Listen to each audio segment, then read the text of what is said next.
السلام علیکم ورحمۃ اللہ وبرکاتہ۔ امید ہے ناظرین آپ خیر و عافیت سے ہوں گے۔ میں ہوں آپ کا میزبان محمد ریحان شفیق اور آپ دیکھ رہے ہیں روشن انڈیا ٹائمز۔ ناظرین آج ہم ایک ایسے نعرے، ایک ایسے گیت اور ایک ایسے جملے کی بات کرنے جا رہے ہیں جس نے ہندوستان کی تاریخ، سیاست، مذہب اور سماج سب کو جھنجھوڑ کر رکھ دیا۔ یہ صرف ایک گیت نہیں، صرف ایک نعرہ نہیں، بلکہ یہ ہے وندے ماترم۔ کچھ کے لیے یہ ماں دھرتی کی عقیدت ہے تو کچھ کے لیے ایک مذہبی مسئلہ، کچھ کے لیے آزادی کی صدا اور کچھ کے لیے آج بھی ایک تنازع۔ لیکن سوال یہ ہے وندے ماترم آیا کہاں سے، اس کا اصل مفہوم کیا تھا اور آزادی کی تحریک میں اس کا کردار کیا رہا۔ آج کے اس پہلے حصے میں ہم وندے ماترم کی ابتدا سے لے کر 1947 تک کا پورا سفر دیکھیں گے۔ ناظرین 1870 یا 1880 کا زمانہ تھا۔ ہندوستان مکمل طور پر انگریزوں کی غلامی میں جکڑا ہوا تھا۔ اسی دور میں ایک بنگالی ادیب، شاعر اور مفکر پیدا ہوئے جن کا نام بنکم چندرا چٹرجی تھا۔ بنکم چندرا ایک پڑھے لکھے قوم پرست انسان تھے۔ انہوں نے ایک ناول لکھا جس کا نام آنند مٹھ تھا۔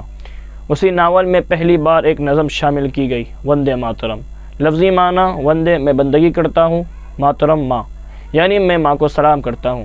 یہ ماں کون تھی؟ یہ سوال آج بھی بحث کا موضوع ہے۔ ناظرین آنند مٹھ میں یہ ماں صرف زمین نہیں تھی بلکہ اسے دیوی درگا کے روپ میں پیش کیا گیا۔ نظم کے کچھ بندوں میں ماں کو طاقت کی دیوی کہا گیا، ہتھیاروں سے لیس بنایا گیا اور اس کی پوجا کا تصور دیا۔ یہی وہ نقطہ ہے جہاں سے آگے چل کر تنازع نے جنم لیا، لیکن ابتدا میں یہ نظم صرف ایک ادبی تخلیق تھی۔ ناظرین 1905 میں انگریز حکومت نے بنگال کی تقسیم کا اعلان کیا۔ پورا بنگال سڑکوں پر آ گیا، جلوس، نعرے، قربانیاں اور ہر طرف ایک ہی آواز، وندے ماترم، وندے ماترم۔ یہ نعرہ انگریز حکومت کے خلاف بغاوت بن گیا، نوجوانوں کے لیے جذبہ بن گیا اور تحریک آزادی کی پہچان بن گیا۔ انگریز حکومت اس نعرے سے اتنی خوف زدہ ہو گئی کہ کئی جگہوں پر وندے ماترم کہنے پر لاٹھی چارج اور گرفتاریاں ہوئی۔ ناظرین مشہور شاعر رابندر ناتھ ٹیگور نے وندے ماترم کے صرف پہلے دو بند گائے۔ کیونکہ پہلے دو بند صرف وطن کی تعریف کرتے ہیں، ان میں کسی دیوی یا عبادت کا ذکر نہیں۔ یہی وجہ ہے کہ آج بھی سرکاری طور پر صرف دو بند ہی قابل قبول مانے جاتے ہیں۔ مہاتما گاندھی نے کہا وندے ماترم ایک خوبصورت قومی گیت ہے لیکن کسی کو زبردستی یہ گانے پر مجبور نہیں کیا جا سکتا۔ گاندھی جی مسلمانوں کے جذبات کو سمجھتے تھے، وہ چاہتے تھے قوم پرستی ہو مگر زبردستی نہ ہو۔ ناظرین مسلمانوں کا مسئلہ ملک سے محبت سے نہیں مسئلہ ہوا دیوی کی پوجا، سجدہ اور عبادت کا تصور۔